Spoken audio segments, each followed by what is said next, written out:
Here, I think, in this incident in the life of Isaac that is recorded here, we find something that is of very great value to us.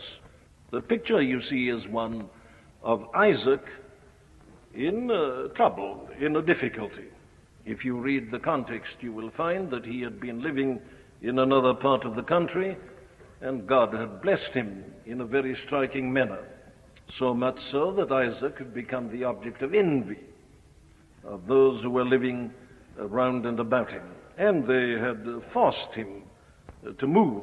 Abimelech said unto Isaac, "Go from us, for thou art much mightier than we." And so Isaac is compelled to move with his family and all his servants and possessions and belongings. And he came to this valley of Gerar and decided that he would dwell there. Well, of course, the moment he arrived, he was confronted by a very urgent and very desperate need, and that was the need of water. Now, I do want to emphasize that, because the need, in other words, was the need of something that is absolutely essential to life, in addition to being essential to well-being. He wasn't merely confronted by the problem of seeking some beauty spot where he might pitch his tent or erect some kind of dwelling place for himself. He wasn't looking for entertainment. He wasn't looking for luxuries. He wasn't looking for any kind of accessories to life. The whole point of the story is that he was looking for something which is an absolute essential, and without which life cannot be maintained at all. Now, I'm emphasizing that for this reason, that as I was indicating last Sunday morning, the first thing we have to realize about the present position is its desperate character, is the urgency of the situation. In other words, the trouble, as I see it with the church today, is that she doesn't realize, as she should, that her primary need and her urgent need at the moment is the need of life itself. The problem confronting us is not a problem of methods or of organization or of making a slight adjustment here or there or improving things a little bit or keeping them up to date or anything like that. It seems to me that the whole position is one in which we're rarely down to this basic issue. That, as I was trying to indicate last Sunday, is certainly the position as regards the world. The problem of society today is not a superficial problem. It is a very radical one. The whole outlook upon life is involved. And serious observers, as you know, are indeed appalled as they contemplate what is really taking place. I was reading a letter by a well-known medical authority only this very week, even yesterday, in which he said that he'd been charged with being behind the times and old-fashioned, and almost with saying that he wished that he were dead as he's contemplated certain things that are taking place. And he admitted quite frankly that there was a great deal of truth in that. So appalled is the man at the whole trend of life and of living that he is even capable of expressing himself in such sentiments. Well, now I say that is the situation, and it is the situation confronting the church. There is no doubt that we've been living on the capital of the past. And as you go around this country and look at the congregations, you'll see that very quickly and very soon. You can carry on for a certain length of time on tradition and by custom and habit. But a point is bound to come when you've ceased to have any capital left. And then you realize that you're facing something absolutely ultimate, something which is fundamental. And that, as I say, is the whole situation today of the Christian church. We rarely are in the position of this man Isaac. And the problem confronting us is the need of life itself. the need of that fundamental power and vigor in every activity of the church, which really can make an impact upon the world and do something vital and drastic with regard to the whole trend of affairs at the present time. So I say we must realize that it is this primitive need, if you like, the need of water, the need of life, the need of power, the need of the Spirit himself. There are times in the church when what is needed is some sort of minor adjustment here or there. But that's not the trouble today. It isn't minor matters, it isn't third-rate and fourth-rate matters that are in the balance at the moment. It is the whole life of the church. It is the whole question of a spiritual outlook upon life as over and against everything that is represented by the world. Very well, there is the need. Now, the great lesson here taught us is this. What did Isaac do face to face with this particular need? Now, here is our message. And you notice, first of all, what he didn't do. It's so significant. It's so important for us. Here he is. He's been driven out. He's been caused to move. He's got a family. He's got possessions. He's got servants. He's got animals. And if they don't find water soon, well, life itself will come to an end. They'll perish. Well, now then, face to face with this urgent need, what does he do? Well, you notice that he doesn't send for the prospectors. He doesn't send for the water diviners. He doesn't send for these men who are experts in seeking and discovering fresh supplies of water. No, the whole message is that Isaac digged again the wells of water which they had digged in the days of Abraham, his father. Now, here again is a message surely that is sorely needed. Because the whole outlook seems to be the very reverse of that of Isaac, as one looks at it in the church in general. The kind of thing you read constantly in the books and the religious journals is this. What we need, they say, is a message for this atomic age, or a message for this second Elizabethan period. And therefore we must all be setting out in a quest for truth, a search for the message that is needed. So we call in the prospectors. We look to the scientists, we look to philosophy, and then psychology has got its contribution to make. We call for the latest knowledge and learning. We want the very last advance in science and in culture in every shape and form. And the whole idea is that, admittedly, the world is in a very serious predicament, and therefore it behoves all men of understanding to come together and pool their resources, call a congress of world faiths, bring in everybody who believes in religion anyhow and worships any sort of God. Let's try and get together to see if we can't arrive at the principle and the truth that is needed. And so, at the present time, the thing that is most obvious about the life of the church in general is the multiplicity of conferences. And there they're trying to find a formula, trying to discover some word, trying to discover some message. It's this atomic age, you see, we're in this, and we must have a message for this atomic age, and so on. The 20th century, that's the whole emphasis. And instead of doing what Isaac did, we are calling in the prospectors and the water diviners, trying to see if we can discover a source of supply of water somewhere that will enable us to continue. Now, the emphasis is, I say, that Isaac did nothing of the kind. But what he did was this.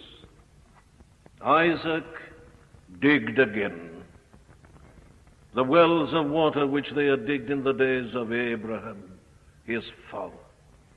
Why did he do this? Well, I think the wisdom of this is perfectly clear and quite obvious. Isaac realized that his situation was such that it was no time for experimentation. The position, I say, was so urgent that if they didn't have water, and that very quickly, they would all perish. And how does he argue in such a position? Well, he argues like this. He says, there is no need for us to prospect and send for the water diviners. My father Abraham was once in this area. And if there was one thing that characterized Abraham above everything else, it was that he was an expert on this very question of finding water and sinking wells. Now, you read the story of Abraham in the earlier chapters of Genesis, and you will find exactly what I mean by that statement. Isaac knew that Abraham had found water. Wherever he went, he always succeeded, and he dug his wells, and he had an abundant supply. So Isaac argues like this. He says, my immediate business is to make certain that we've got a supply. Then, having got a supply and being sure of a supply, if we like, we can prospect, we may try to seek for a further supply, we can try our experiments. But a man who experiments in the midst of a crisis is a fool. The first thing to do is to make certain that you have a guaranteed supply, that you have that vital source which will enable you to live and to continue, and then perhaps allow you to do these various other things. That, it seems to me, was clearly the reasoning of Isaac. He says, my father was here. Now then, where did he sink these wells? You can go there with certainty and with assurance and confidence, for you'll find water there. My father knew what he was doing, and his whole life proves that he was a success in this matter. So back he went to the wells of water which they had digged in the days of Abraham his father. Well, now then, this brings us, of course, inevitably to our theme these Sunday mornings. If you like it as a principle, what I'm saying is that there is great value in the reading of church history and a study of the past. And that surely nothing is more important for us at this present time than to read the history of the past and to discover its lesson. And I suggest we should do that for the very reasons which impelled Isaac to dig again the wells which they had digged in the days of Abraham his father. Now, there is nothing that I know of that is quite so foolish as to ignore the past. And a man who does ignore the past and assumes that our problems are quite new, and that therefore the past has nothing at all to teach us, is a man who's not only grossly ignorant of the Scriptures, but he is equally ignorant of the greatest lessons even of secular history. But I think you will agree that that is the mentality that is governing the outlook of the vast majority at the present time. You see, the basic assumption is that our problems are new, that they're quite unique, and that the church and the world have never been confronted by such problems before. Now, there is one very interesting thing about this year 1959. It is, as I've been saying, the centenary of that mighty outpouring of the Spirit of God that was experienced in the United States and in Northern Ireland and Wales and Scotland and even parts of England in 1859, but it is also the centenary of something else, and that is the publication of that famous book by Charles Darwin called The Origin of Species. And there is no doubt at all that it is Darwin's book that is governing the outlook of the vast majority today, not only in the world, but alas, in the church. And the Darwinian philosophy, of course, in its essence is just this, is this question of evolution. And it is said to affect the whole of life. Darwin himself wasn't much concerned about that, but his coadjutors, people like Huxley and still more perhaps the philosopher Spencer. They took hold of this principle and they said this is working in the whole of life. This progress, this development, this advancement, everything's going upwards, moving forwards, and therefore at any given point you are of necessity in a superior position to that which went before. Now the church has taken hold of this idea, and therefore she tends to argue that our position in mid-20th century is essentially different from the position that has ever been known before. And therefore we must ignore the past. We can forget it. It cannot possibly help us. It wasn't confronted by our problems and difficulties. It hadn't our knowledge, and so on and so forth.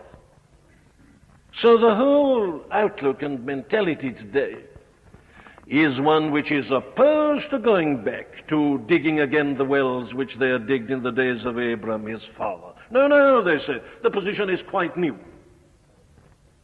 Now, this is of all the fallacies the most fatal, and for these reasons.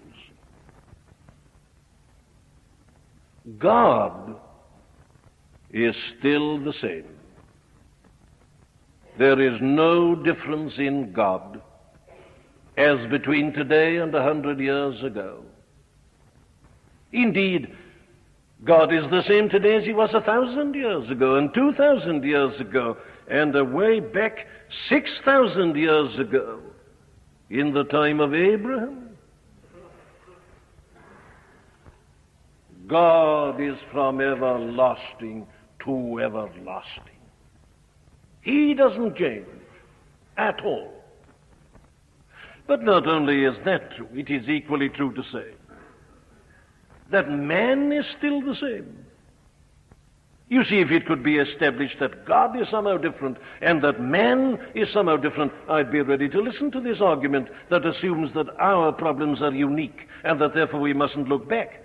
But man is still precisely the same as he always has been.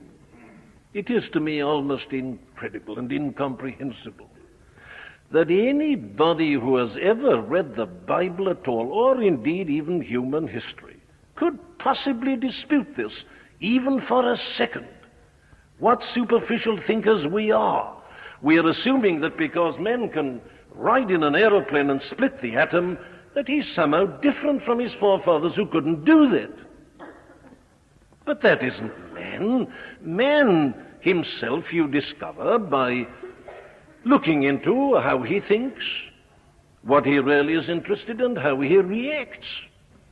And what is man interested in today? Well, man today is primarily and fundamentally interested in the very things that they were interested in 6,000 years ago, in 4,000 years ago, in the time of Abraham. You see, you just read your newspapers and you see that the major interests of men still are eating, drinking, making war, sex, pleasure of various types. They're all here in the Old Testament, and men are still doing the same things. Look at the major social problems confronting us today, and you'll find all of them in the Bible. Theft, robbery, violence, jealousy, envy, infidelity, divorce, separation, all these things, perversions, every one of them is in the Bible. These are the problems of men today, as they've always been. It's not a new problem. Abraham had the problem of finding water. Isaac has precisely the same problem. And the problems of man and of living in society have not changed at all, in spite of the passage of all the years. All the differences are on the surface. They're irrelevant and they're immaterial. God remains the same. Man remains the same. Yes, and the New Testament reminds us that the solution to the problem remains the same. Jesus Christ, the same yesterday, today, and forever. So that there is nothing, it seems to me, that is quite so hopeless as this tacit assumption of the modern man in his overweening conceit and pride that he is something different and that his problems are quite new and entirely and essentially different from those confronting all his forefathers. No, listen to the wisdom of Isaac. See the urgency of the position, and remember that Abram was a man who knew what he was doing. The history of the past has a great deal to tell us. Well, what does it tell us? Well, here are two of the main things that it does tell us. You look back across the history of the Christian church, and this is what you'll find immediately.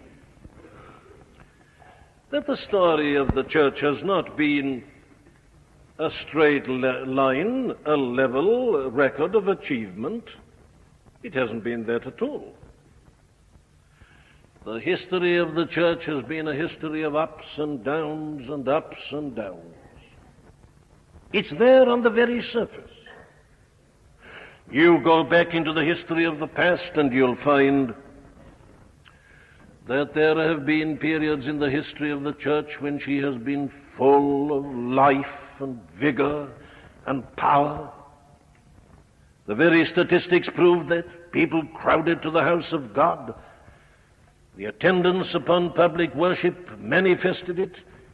The whole numbers of people who were anxious and eager to belong to the Christian church. There it is. The church was filled with life, and she had great power. The gospel was preached with authority. Large numbers of people were converted regularly, day by day and week by week. Christian people delighted in prayer. You didn't have to whip them up to prayer meetings. You couldn't keep them from them.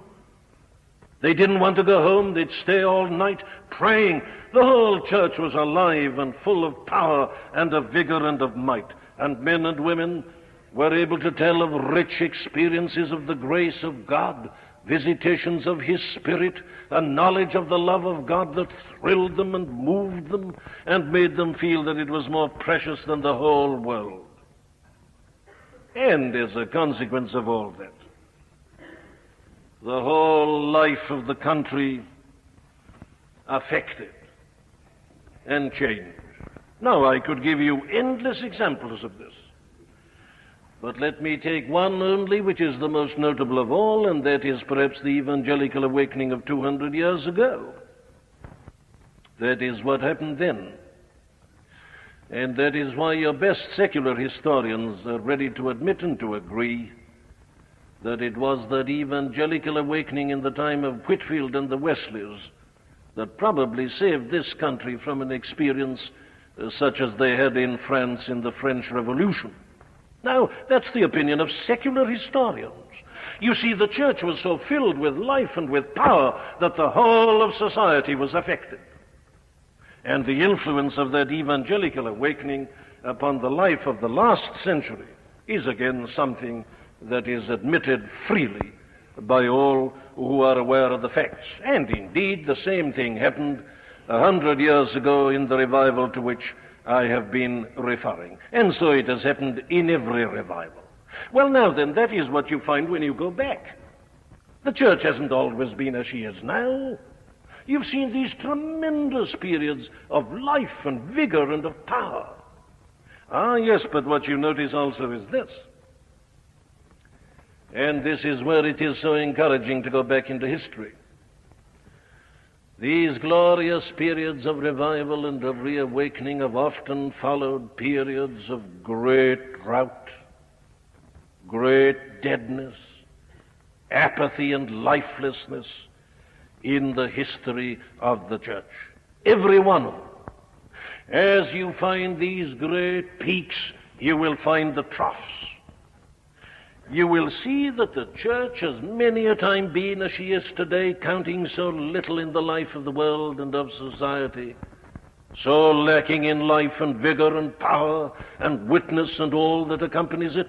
You will find that that has happened many and many a time before, that there has been this desperate, urgent need, even as it confronts us today. And then, after that has come this mighty uplift, this outpouring of the Spirit of God. Now, there is one good reason, therefore, for going back into the history of the past. And not just looking at our own problems and saying, now then, what can we do about improving the technique, improving our methods in this respect or that respect? That's what's being done, isn't it? Exploring the problem, trying to amend a little bit here and make a little adjustment there, trying to bring up to date our machinery. No, that isn't the problem. We must go back and learn that this is the lesson of history. These awful troughs, and the only way in which the church can be lifted out of them. And my second principle is this one. Any reading of church history, even that which is cursory and superficial, will, I think, bring out this principle abundantly clearly, that every time you do get one of these great and glorious and mighty periods, you will find that in every instance it seems to be a returning to something that had obtained before. Indeed, I'll go further. You will find that every one of them seems to be a returning to what you can read and find in the book of the Acts of the Apostles. Every time when the church is thus revived, she seems to be doing what Isaac did. She's going back to something that had happened before and rediscovering it, and there finding the ancient supply. Now, there is nothing I know of that is more striking in the history of the church than just that principle. I can put it to you like this. Read the story of the great revivals with which God has visited the church throughout the centuries, and you will find that it always seems to be almost precisely the same thing. Try it another way. Having tried it like this historically, try it geographically.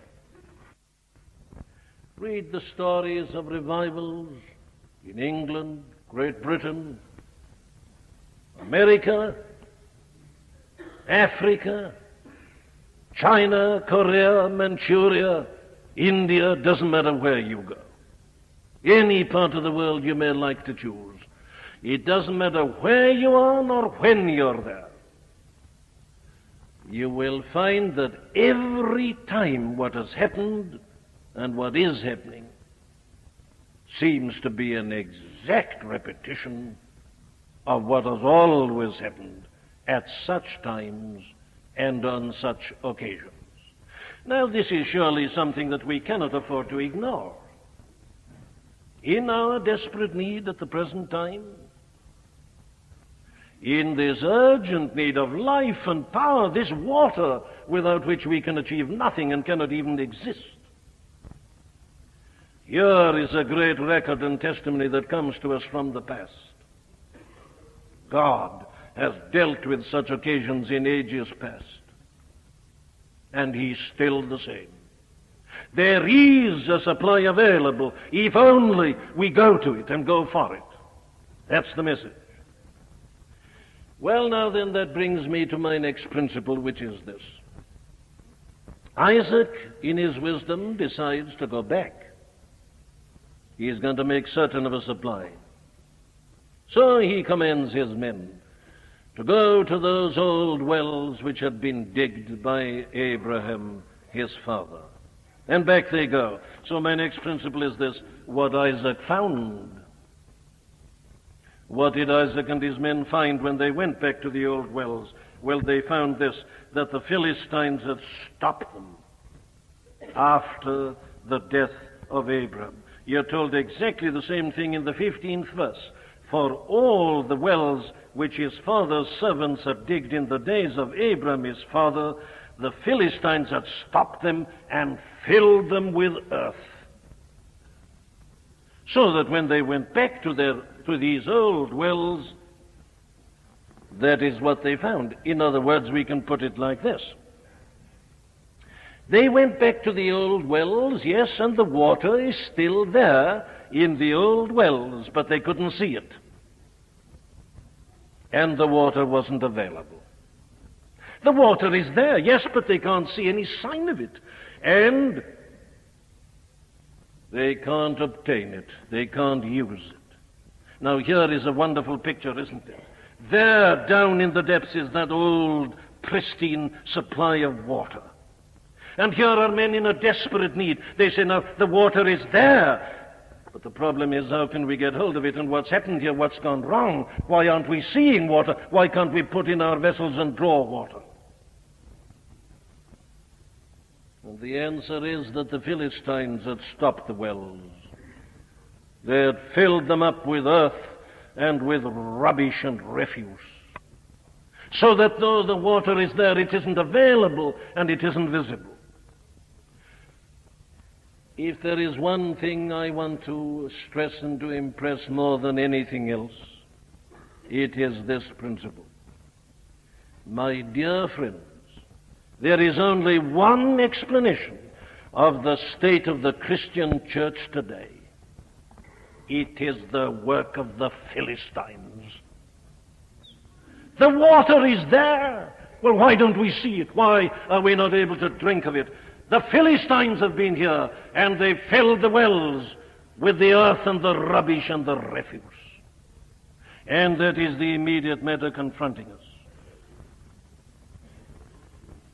Now, the one thing that tempts me at times to be impatient is just this, that the church doesn't seem to see this, doesn't seem to realize it, and isn't ready to face it. And what makes me more impatient than all is that so many evangelical people are not ready to face this.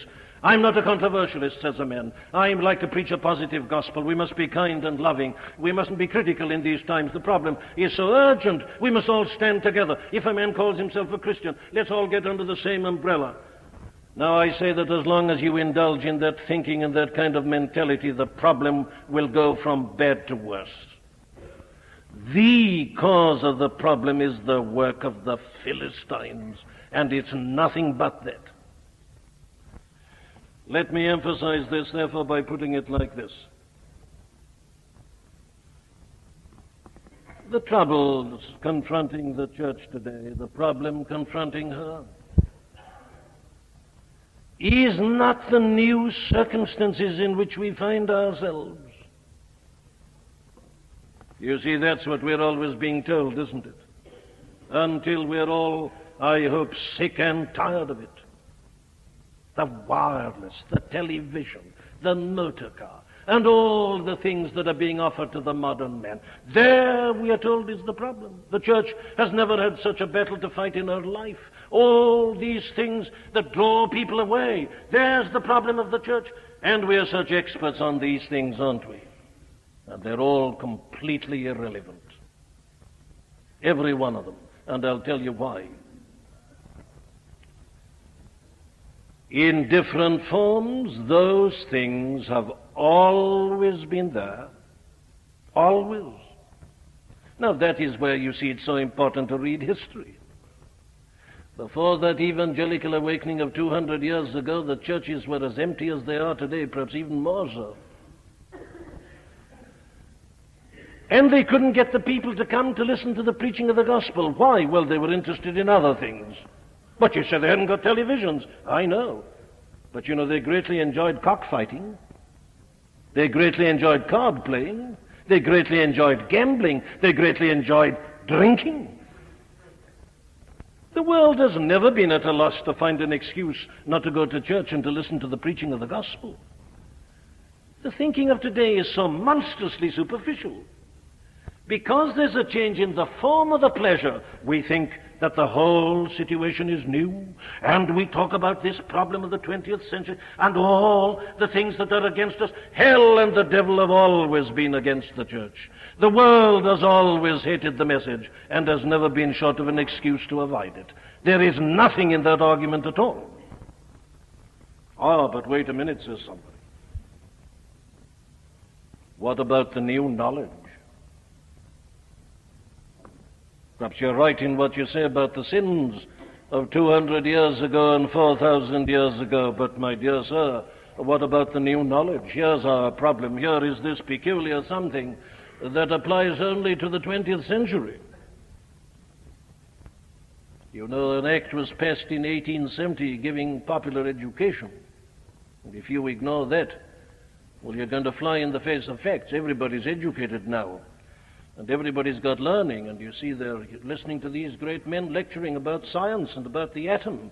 Man is cultured today and so sophisticated. This tremendous advance in knowledge all along the line. And are you asking us to believe that the problem and the position are still exactly the same? Well, I am, and for this good reason. That all this agreed tremendous advance in scientific knowledge has nothing whatsoever to do with this problem. Nothing whatsoever. If you could show me how this new knowledge in any way makes a difference to God, I'd be ready to listen to you. But it doesn't. He's the God who made the atom. Man's only just beginning to discover what God did and what God has done and what God is still doing. So you see, it makes no difference to God at all. I'll take all this knowledge. I don't care what department. I'm issuing this as an open challenge, and I'm prepared to defend my position wherever you like and whenever you like. Where is any glimpse or glimmer of modern knowledge that in any way touches or affects this problem of God and man, man's soul in its relationship to God and the Lord Jesus Christ, who he is and what he has done? What has any of this knowledge to do with that? It has none at all. But on top of that, I can remind you of this. You see, we talk about our modern knowledge as if it had changed the whole situation. You go back and read the history of the church 250 years ago, and what you find? Well, then that was the period of what was called deism, the period before the great evangelical awakening of that time. And then, you see, as I've reminded you, people didn't go to places of worship. Why? Well, it was because of their knowledge. They said exactly the same thing. There had been a great scientific awakening in the middle of the 17th century. Isaac Newton and others had lived. Harvey discovered the circulation of the blood. The Royal Society had been founded, you remember, in the early days of Charles II. There was a great awakening of scientific knowledge, and the whole world had become scientific and rationalistic. You read the story of the fight the church had with the rationalism of the end of the 17th and the beginning of the 18th century. And you'll find that people then were saying exactly what they're saying now. It was this new knowledge, this new understanding. All that physics and astronomy and all these things had brought into being. There, they said, was the problem. The fact of the matter is that the church has always had to meet that self-same argument. And it is as irrelevant and as futile today as it has always been in the previous centuries. Then let me mention one other thing. I'm just dealing with the arguments that are being brought forward by the church. These are our problems, our peculiar circumstances, this new knowledge. And then the divided church. Oh, this, we are told, is the thing. Of course, they say, you're perfectly right when you're emphasizing that the position is desperate and that unless something happens soon, indeed, the whole future of the church is involved. But they say, what's the cause of it? Oh, they say, there's only one explanation: the divided church. So the thing that is being emphasized above everything else is the need for church unity. We must all come together.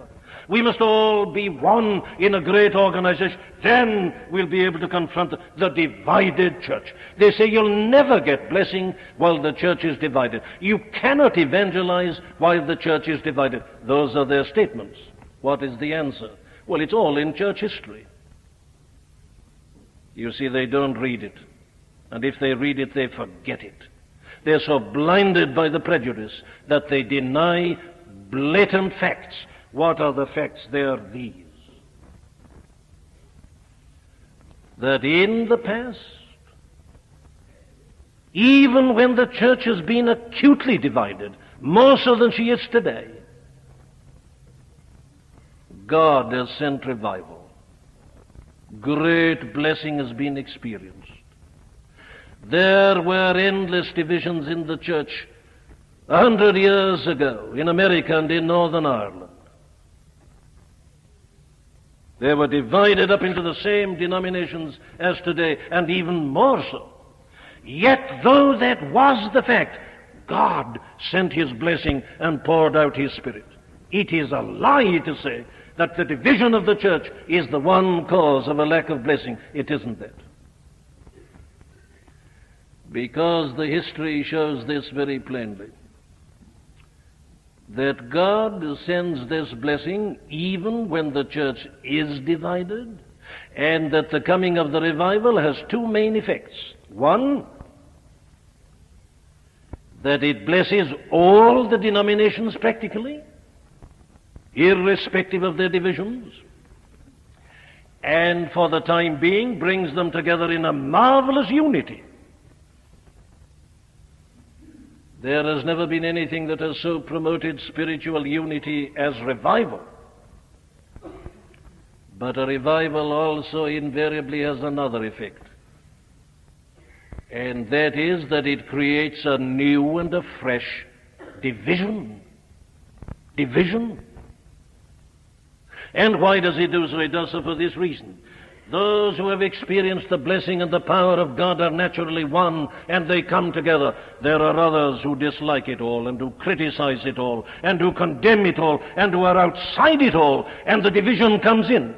John Wesley never wanted to leave the Church of England, but Methodism had to come out, was driven out. The division was caused by the revival. It's happened every time. The Protestant Reformation, Luther didn't set out to divide the Church of Rome, but the blessing of the revival divided the Church of Rome into Protestantism and Roman Catholicism. You always get this. This is pure history. And yet we are told, you see, the one obstacle is the divided church. It is just unutterable rubbish. It's the rubbish of the Philistines. This is the thing that's standing between us, amongst others, and the water and the supply that we are so sorely in need of. So I say that we must dismiss all these things and realize that these are not the hindrances, these are not the problem. The problem, in other words, as Isaac found, is that this nefarious work of the Philistines has been blocking the wells, concealing the water, standing between the people and the blessings of God. Very well, I'm afraid I've got to leave it at that this morning. But obviously and clearly we've got to go on to consider what this work of the Philistines is. We've got to be honest, we've got to be blunt, we've got to be plain and clear. We've got to have the courage of conviction. We need the witness and the testimony of the Spirit as we do so. Let us pray for it, that God will give us honest minds to face the facts as they are, that we may see the real cause of trouble, so that having seen it, we shall be able again to emulate the example of Isaac and clear out the rubbish of the Philistines and come again across the ancient supply of the water of God, the power of the Spirit, and enter with all God's people into a period of unusual blessing and a mighty outpouring of His Holy Spirit. May God enable us to do so. We do hope that you've been helped by the preaching of Dr. Martyn Lloyd-Jones. All of the sermons contained within the MLJ Trust audio library are now available for free download. You may share the sermons or broadcast them. However, because of international copyright, please be advised that we are asking first that these sermons never be offered for sale by a third party. And second, that these sermons will not be edited in any way for length or to use as audio clips. You can find our contact information on our website at mljtrust.org. That's mljtrust.org.